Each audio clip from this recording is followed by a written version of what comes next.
Hello and welcome to Defense Dynamics. I am Danveer Singh coming to you from New Delhi.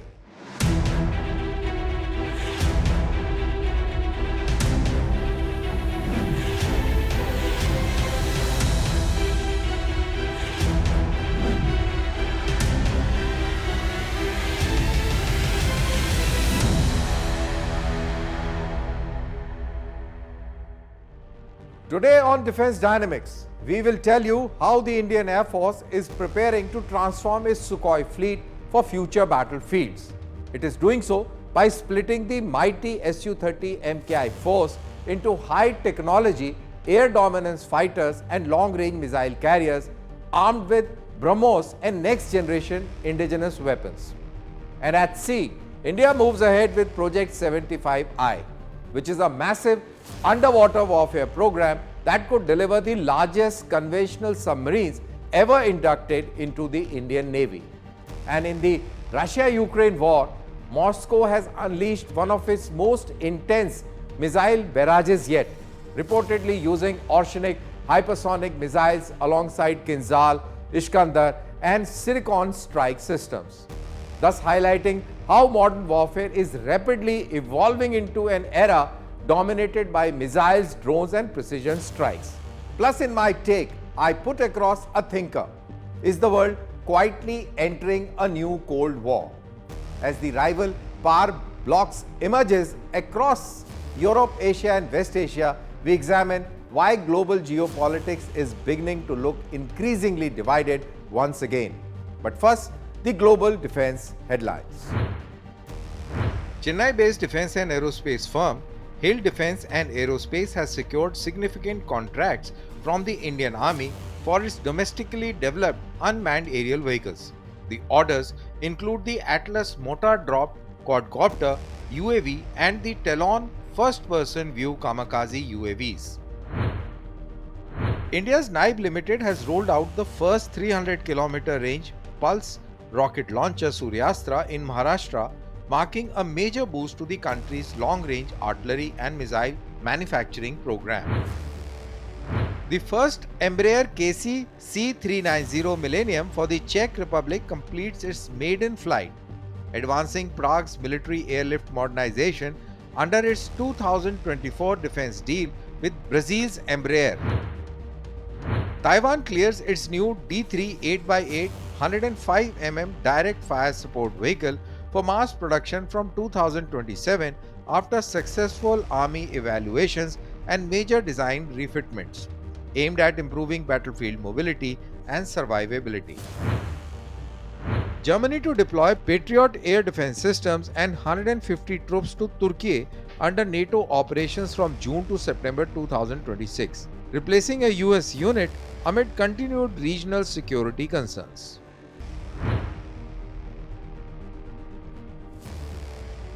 India's air power doctrine is quietly undergoing a major transformation. The Indian Air Force is now dividing its mighty Sukhoi fleet into specialized combat roles, one becoming a next-generation high-tech air dominance platform and the other evolving into long-range missile truck capable of launching devastating standoff strikes deep inside the enemy territory. Under this ambitious Super Sukhoi program, nearly 200 Sukhoi Su-30 MKIs will be receiving cutting-edge upgrades. But interestingly, around 70 older Sukhois are being spared from expansive overhaul. Instead, they are being converted into dedicated heavy missile carriers armed with BrahMos and future indigenous cruise missiles. This is not just cost-cutting, it is a calculated war-fighting strategy designed to maximize combat power while preparing for future conflicts against China and Pakistan. Today we look at how the Indian Air Force plans to turn its aging Sukhoi fleet into one of the deadliest long-range strike forces in Asia.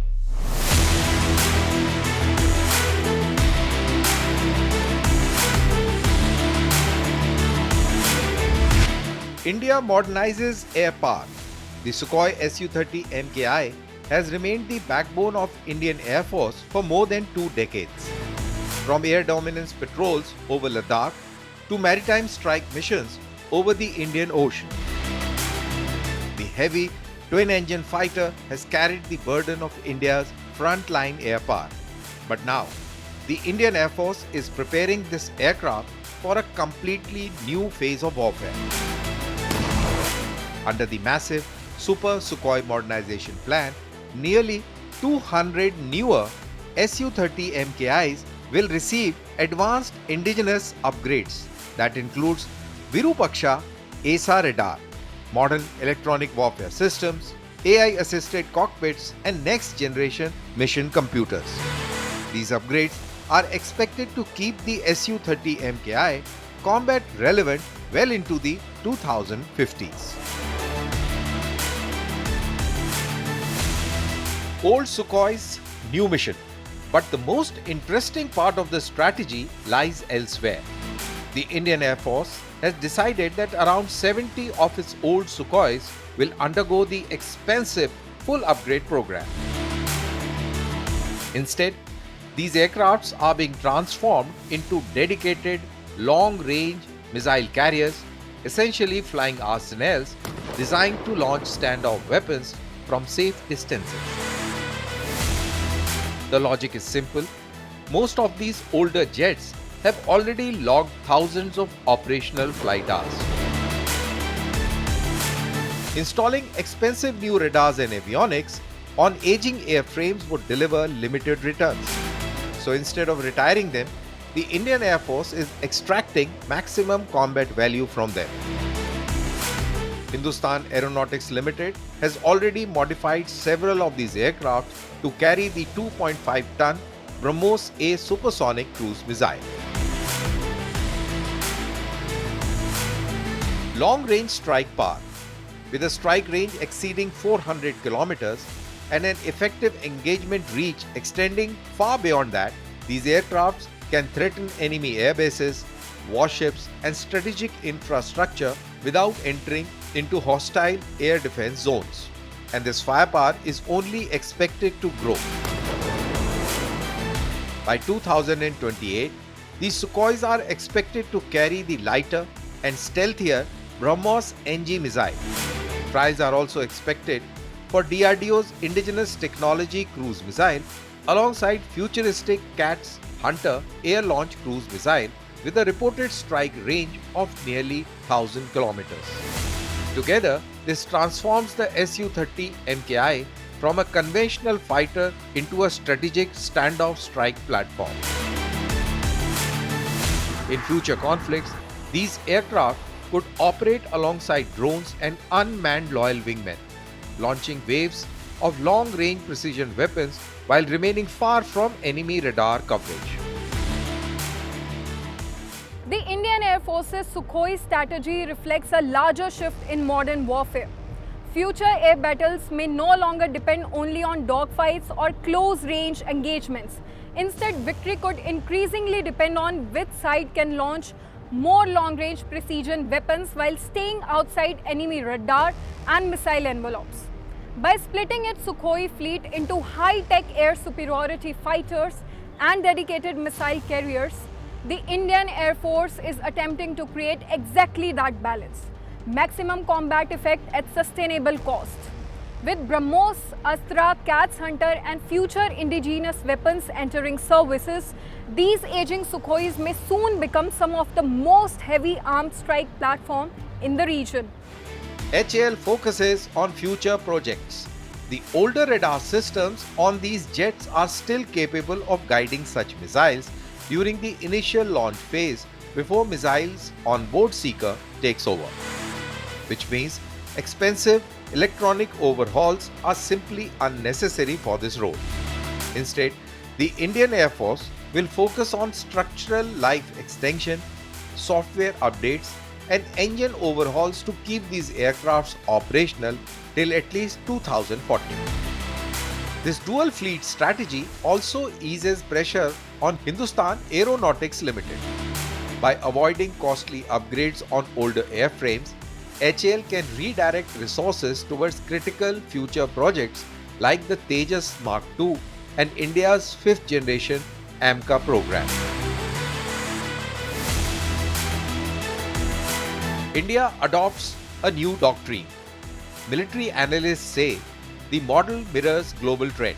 the United States Air Force still uses its aging B-52 bombers as long-range missile carriers despite their decades-old airframes. India now appears to be adapting a similar doctrine for Su-30 MKI.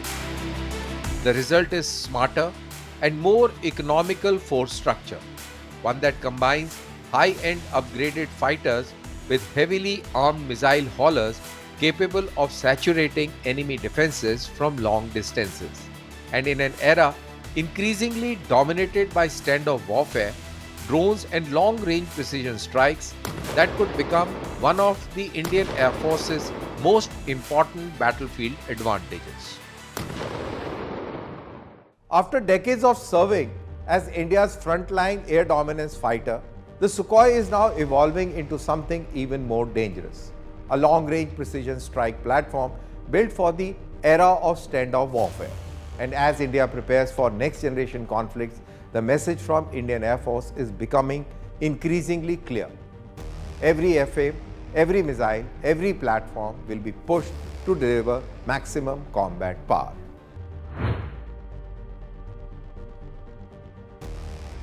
India's underwater warfare capability is preparing for a massive leap. Under the ambitious Project 75 India program, the Indian Navy is now moving towards acquiring 6 next-generation stealth submarines in partnership with Germany's TKMS and Musgao Dock Shipbuilders Limited. But these are not standard European submarines. The Indian variants are expected to be larger, heavier, long-range and far more heavily armed than the original German designs, thus making them potentially the biggest conventional submarines ever operated by India. And at a time when Chinese naval activity in Indian Ocean is rapidly increasing, these submarines are expected to become a critical pillar of India's future maritime deterrence strategy. Let's look at how Project 75I could redefine India's underwater combat power across the Indo-Pacific.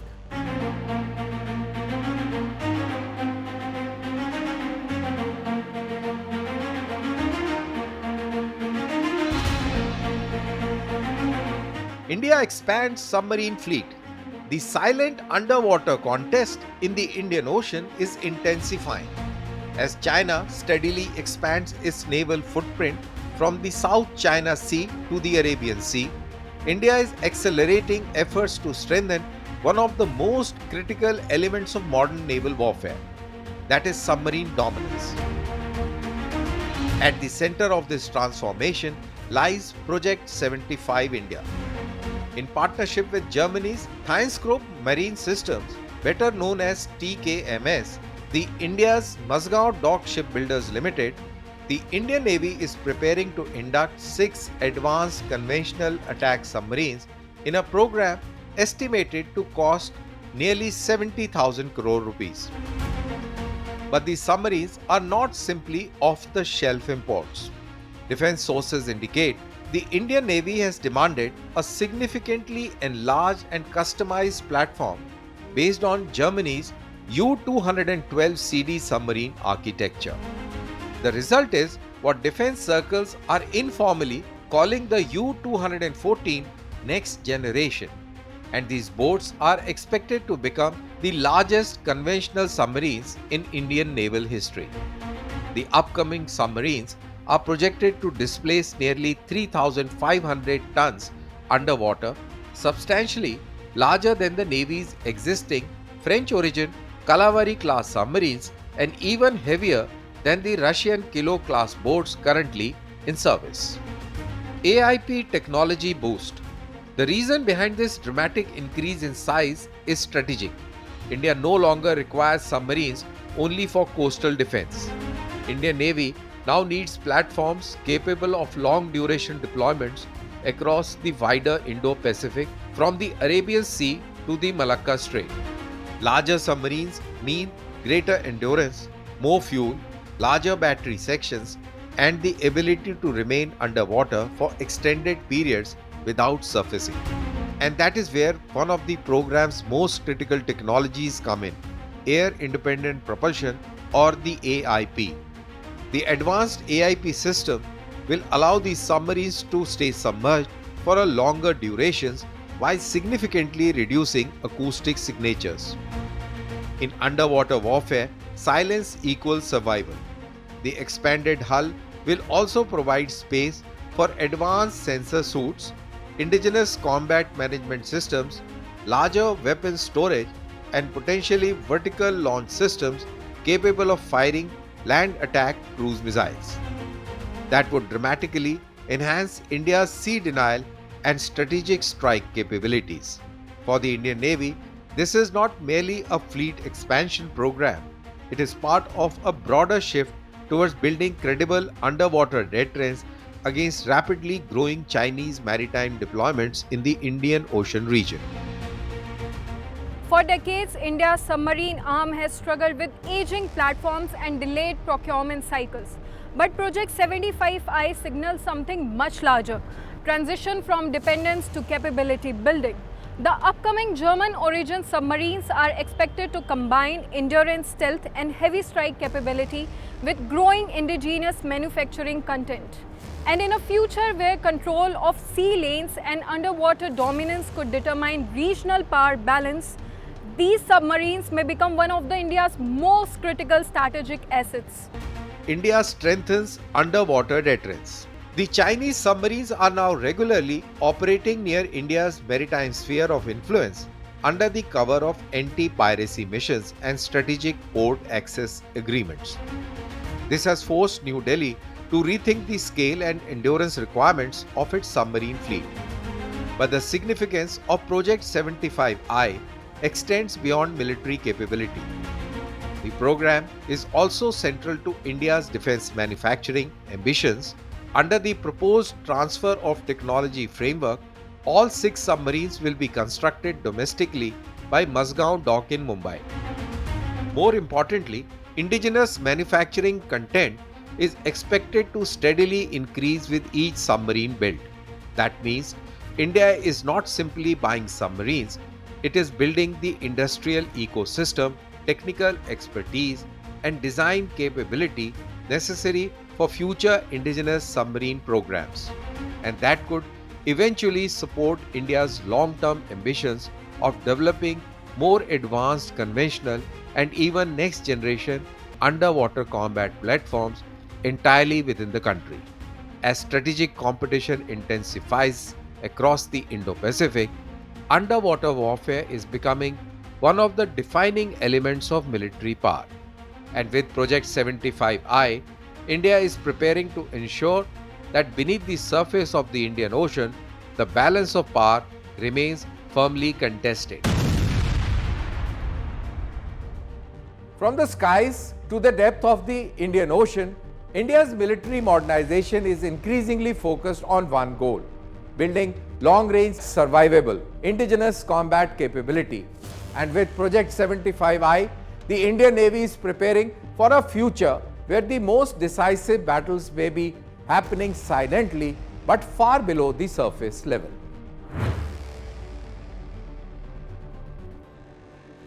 The Russia-Ukraine war has entered yet another dangerous phase. In one of the largest aerial assaults seen in recent months, Russia has confirmed the use of its Orshenik hypersonic ballistic missile during a massive overnight strike on Ukraine. According to Moscow, the attack was a retaliation for what it called Ukrainian terrorist attacks on civilian infrastructure inside Russian-controlled territory. But what has now alarmed the military observers worldwide is the scale and composition of the strike package, which involved Orshenik ballistic missiles, Kinzhal hypersonic missiles, Iskander systems, and Zircon cruise missiles, and also hundreds of drones launched simultaneously. This marks only the third reported combat use of Orshenik missile since the war began. And this signals Russia's increasing reliance on advanced long-range precision strike weapons. So let's unravel how the Ukrainian conflict is rapidly becoming a testing ground for next-generation missile warfare.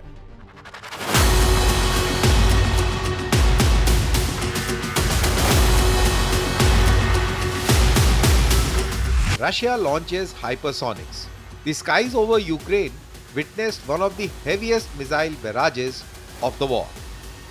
Russian forces launched a coordinated overnight assault involving ballistic missiles, hypersonic weapons, cruise missiles, and hundreds of drones targeting Kyiv and other regions across Ukraine. But the most significant development came from Moscow's official confirmation that the strike included Oshnik hypersonic ballistic missile, one of Russia's newest strategic weapons. The latest Russian strikes demonstrate how modern warfare is evolving at extraordinary speed. Hypersonic missiles, drone swarms, and long-range precision strikes are no longer future concepts. They are now active tools shaping real battlefield outcomes. For countries closely watching the conflict, including India, the biggest lesson may be this: future wars could be decided not only by offensive firepower, but by which side can better survive saturation missile attacks and maintain operational resilience under constant aerial assault. Retaliation strike intensifies. According to Russian officials, the attack was carried out in retaliation for alleged Ukrainian strike on civilian facilities in Russian-controlled territories. Ukraine, however, has accused Russia of deliberately targeting civilian infrastructure and residential zones during the bombardment. The attack reportedly involved multiple categories of advanced Russian weapons. Alongside Oshnik missile, Russia says it launched Iskander ballistic missile, Kinzhal hypersonic missiles, and Zircon cruise missiles, and a large wave of attack drones in what appears to be a saturation strike designed to overwhelm Ukrainian air defenses. Military analysts believe use of such a mixed strike package reflects an evolving Russian strategy. Instead of relying on a single missile type, Russia is increasingly combining drones, cruise missiles, and hypersonic weapons launched simultaneously from multiple directions and altitudes. Russia expands missile warfare. The objective is straightforward: exhaust interception systems, create radar confusion, and force gaps in layered air defense networks. And the centerpiece of this latest strike was the Oshnik missile. Very little is officially known about this system, but Russian sources describe it as a medium-range hypersonic ballistic missile capable of carrying both conventional and nuclear payloads. The missile is reportedly capable of extremely high speeds and maneuverability during terminal phase of the flight, making interception exceptionally difficult with existing air defense systems. This was only the third known operational use of the weapon since the war began. The wider significance of the strike goes far beyond Ukraine. Ukraine war changes warfare. The Russia-Ukraine conflict has effectively become a live testing ground for modern missile warfare.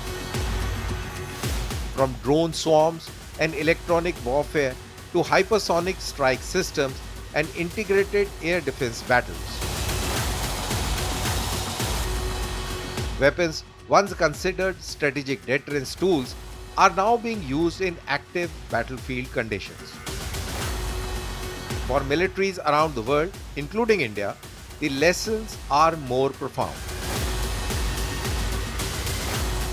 Future wars may increasingly depend not only on air superiority, but on the ability to survive and respond to mass precision missile attacks.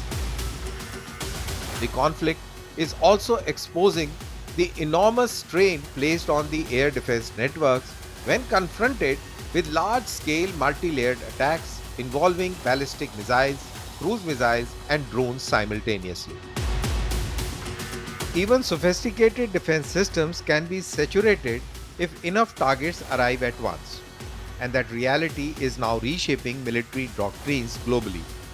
As this war grinds into its fifth year, the battlefield in Ukraine is no longer just a regional conflict, it has become a global laboratory for next-generation warfare technologies, and hypersonic weapons are rapidly moving from strategic theory to battlefield reality. From hypersonic missiles in Eastern Europe to submarine competition in the Indo-Pacific, the long-range strike doctrine in South Asia, warfare itself is rapidly transforming. And as military technologies evolve faster than ever before, nations across the world are facing to prepare for conflict where speed, precision, and survivability may matter more than just sheer numbers alone. For nearly 3 decades after the Cold War, the world believed that economic globalization would reduce the geopolitical confrontation. Trade was expected to replace the military rivalry, strategic alliances appeared less important, and many believed that the era of rigid geopolitical camps had ended. But today, as we see, that assumption is collapsing and collapsing fast. Across Europe, the Indo-Pacific and the West Asia, a new global power struggle is steadily emerging. The Russia-Ukraine war accelerated this shift very dramatically. What began as regional conflict has evolved into a much larger geopolitical confrontation involving sanctions, energy wars, cyber warfare, and advanced missile competition. At the same time, China's growing military assertiveness is shaping security calculations across Asia. The world is once again moving towards an era defined by strategic rivalry and hard power politics. On one side, the United States and its allies are strengthening military partnerships through NATO expansion, Indo-Pacific coalition, and defense cooperation agreements. On the other side, Russia and China are moving closer politically, economically, and militarily. Iran too is increasingly aligning itself with this emerging Eurasian strategic axis. But unlike the original Cold War, the new global order is becoming far more complicated. Today's competition is not only about territory or ideology, it's about technology, supply chains, artificial intelligence, semiconductors, cyber warfare, drones, and hypersonic missiles. And that is creating a far more interconnected but also more unstable global system. The geopolitical center of gravity is once again shifting towards military power and strategic influence. This changing global order is also increasing the importance of middle powers, unlike India. Because unlike the Cold War era, many countries do not want to become formal members of any rigid military bloc. Instead, they want strategic flexibility, and India's foreign policy reflects exactly that approach. New Delhi continues to deepen its defense cooperation with countries like United States, France, and other Western partners, while simultaneously maintaining long-standing military ties with Russia.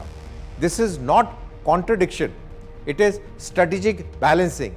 And in an increasingly multipolar world, that balancing may become India's biggest geopolitical advantage, because the future global order may not be dominated by any single superpower, but by multiple competing centers of influence.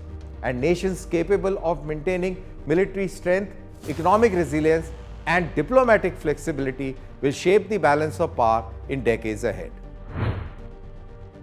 From the skies over Ukraine to the depths of the Indian Ocean and shifting geopolitical fault lines across the world, one reality is becoming increasingly clear. The global security order is undergoing a historic transformation.